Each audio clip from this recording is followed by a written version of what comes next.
Hey everybody, it's Trags alongside Alex Barth and Ecvan Lazar. The Patriots beat the Indianapolis Colts 38-24. This report brought to you by 1-in-100. Go to 1in100.co now and register for your chance to win in a raffle some of the best sports tickets and concert tickets anywhere. Are the Patriots back, gentlemen? Simple question.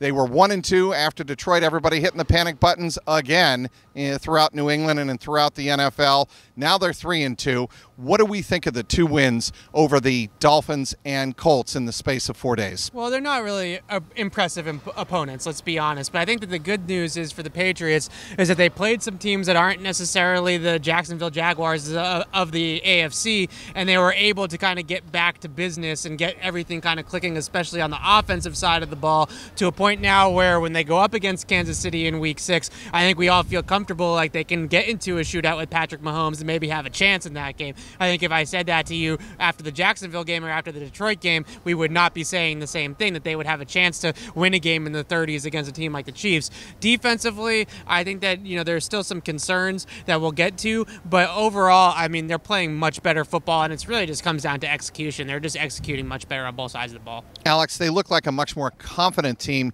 here at home at Gillette Stadium, and one stat I thought bared that out in the first half against the best third down conversion team in the National Football League. The Colts were 2 for 9 on third down in the first half. Not to be too much of a homer, but can we give some love to the crowd right now? Yeah. Gillette Stadium, and people... Last 2 weeks we really should. been great. People That's will a great talk point. about the wine and cheese crowd, and there's some truth to that, but I was driving at 2 in the afternoon for an 8:30 game. I saw people out tailgating on Route 1. Last week, they were loud. They were boisterous. Yankees suck chant tonight, Yep, which you was beat awesome. me to it. This is an awesome Boston sports crowd. This is what we've come to know and love, and it's not just Gillette. It's been around the four teams. The crowds have gotten a little soft the last couple of years. They had time tonight to lube up. They did. They had time, and you know what?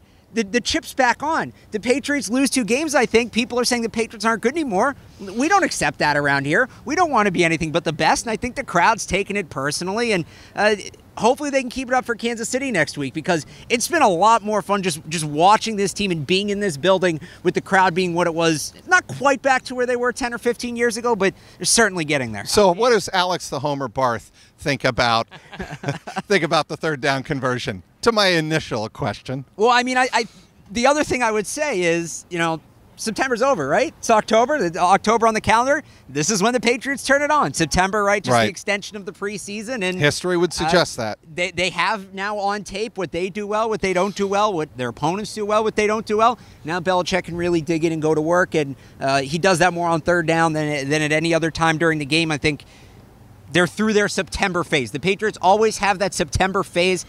I want to be more analytical about it. I want to show my work more. I use the word but execution. Right, it's tough to say. They're just executing better. Right. I just used the fancy They're just executing better. That's me showing my work. Okay, let's get to the X's and O's. Ecvan, you brought it up, some of the concerns. Sure. The secondary tonight. I thought they were very uneven. Let's use that word. Right. There were some moments where they had great plays. Of course, everybody will remember Devin McCourty's big strip that cut in the second half that created a turnover they needed at that time. They were losing momentum.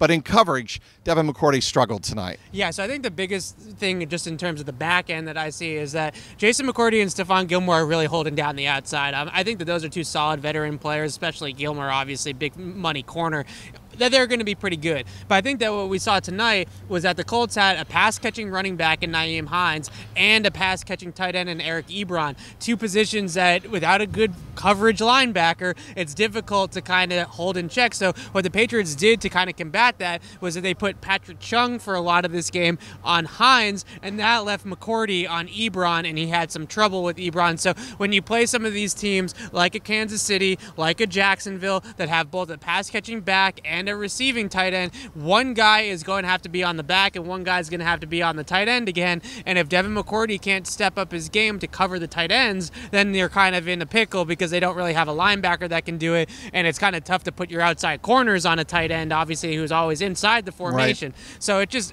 from an X's and O's standpoint, if you don't have 2 safeties that can cover both backs and tight ends, it gets a little bit complicated. The other thing that I think is concerning is Malcolm Brown. Dante Hightower got blocked into Malcolm Brown's left knee, and he came out. And you just hope you really hope and pray for the Patriots' depth along the defensive line. He's not hurt long term. Well, it originally looked like an ACL, and the fact that he was listed as probable coming back in, I know that got downgraded to questionable during the game, but that's encouraging.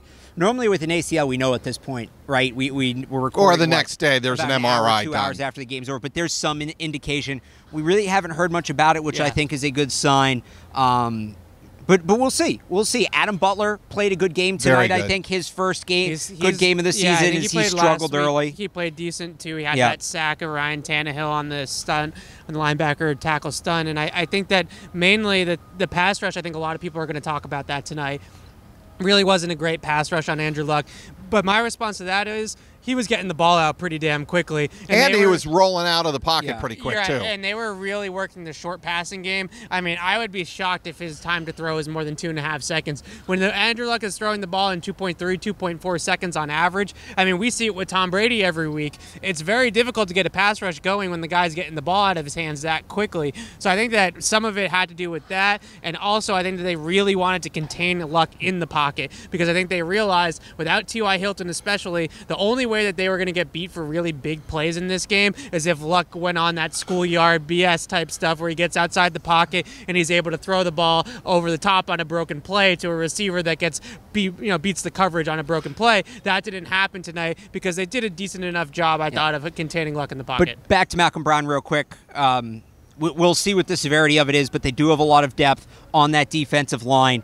Adam Butler playing better tonight. And remember, this is a team, Lawrence Guy, they have Vincent Valentine on the practice squad. Right. Vincent Valentine, who was a factor on a elite NFL team, is sitting there essentially unsigned. So you want to have Brown. He's been having a good year, but if there's any position at this point they can take a hit, it's along that defensive line. We've been saying it since camp. That's where their depth is at its best. Okay, we're going to wrap up here, and I know you guys are going to both be talking about this at length next week. We look ahead to Patrick Mahomes on October 14th. Yes, exactly. That's my point. That's when this defense is going to be tested. That's when you're going to be concerned about linebackers and safeties covering running backs and tight ends, if ever you were going to be concerned about it. Quick thought from you, Evan, and you, Alex, on what needs to happen over the next 10 days to stabilize that defense. Well, I think luckily they played an offense tonight that even though it doesn't have the talent of Kansas City, has a very similar scheme in what Frank Reich is running to his old predecessor, Doug Peterson, whose old predecessor is Andy Reid. So it's all the same coaching tree, so it's basically the same scheme. So they already played this scheme a couple of times. They played it in the Super Bowl, they played it in the preseason against Philadelphia, and they played it again tonight. So they're going to be familiar with what's going on. The question is, this time around, last year when they played Kansas City in that Week 1 game, way too much zone coverage. They allowed guys like Tyreek Hill to just get free releases at the line of scrimmage and run right by people. So I hope that they are a little bit more physical with them this time around. They push them around like they did against Miami, and they can get to some of those crossers and some of those deep routes by being a little bit more physical. I think that the Miami game plan is kind of what you're going to have to do with Patrick Mahomes, who you really have to keep in the pocket. Alex, real quick. I think the Patriots have always had the success against rookie quarterbacks. I'm going to put Mahomes in that category because he only played 1 game last year. And it comes from the coaching staff. It comes from the game plan. Bill Belichick's always been great in his assistants at throwing things at rookie quarterbacks they haven't seen before. So I think some of that, and then on top of that, a guy like Mahomes, you got to hit him. Hit him early, hit him often, get him uncomfortable, get him off his spot. Easier said than done, but I think we see the blitz dialed up to another level next week. All right, the Patriots defense executing better and better with each progressing week. They are now 3-2 on the season. They have a mini bye, and then Pat Mahomes and the Kansas City Chiefs here on Sunday night, October 14th, to wrap up a 3-game homestand. This report has been powered by 1-in-100. Go to 1in100.co today and register for your chance to enter a raffle to win some of the best sports and concert tickets anywhere. Inside Gillette Stadium, he's Alex Barth, he's Ecvan Lazar, I'm Mike Petraglia, CLNS Media.